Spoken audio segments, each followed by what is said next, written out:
नमस्कार, all India news मध्ये आपलं सहर्ष स्वागत। मी नजीर मुलानी, ऑल इंडिया। नमस्कार, ऑल इंडिया न्यूजच्या माध्यमातून प्रत्येक ठिकाणी आंदोलन असतं होतं।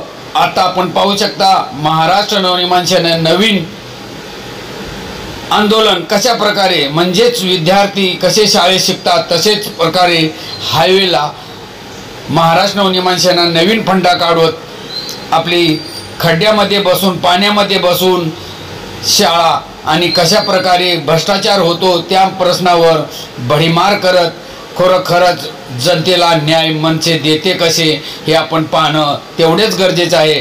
पाहूया आपण त्यांच्या आंदोलनाच्या मार्फत कशा प्रकारे क्वेश्चन म्हणजे प्रश्न विचारले जातात आणि त्यांना कशा प्रकारे पोलीस प्रशासन ही सांगत आहे की आपण ह्या ठिकाणून 1 मिनिटात उठा नाहीतर आपल्यावर कारवाई केली जाईल आणि प्रश्न म्हणजेच अडथळा होतो।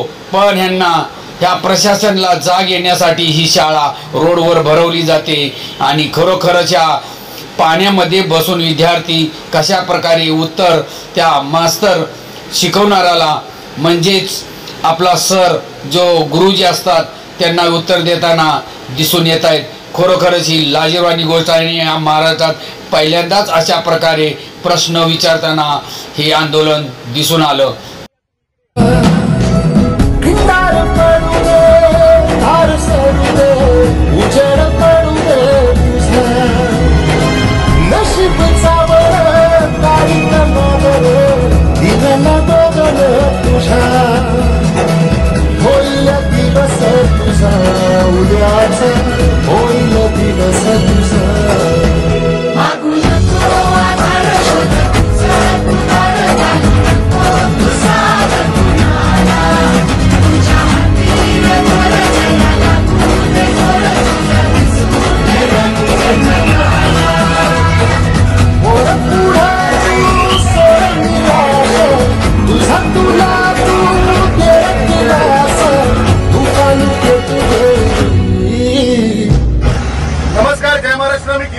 मनसे रस्ते स्थापना रायगड जिल्हा संघटक।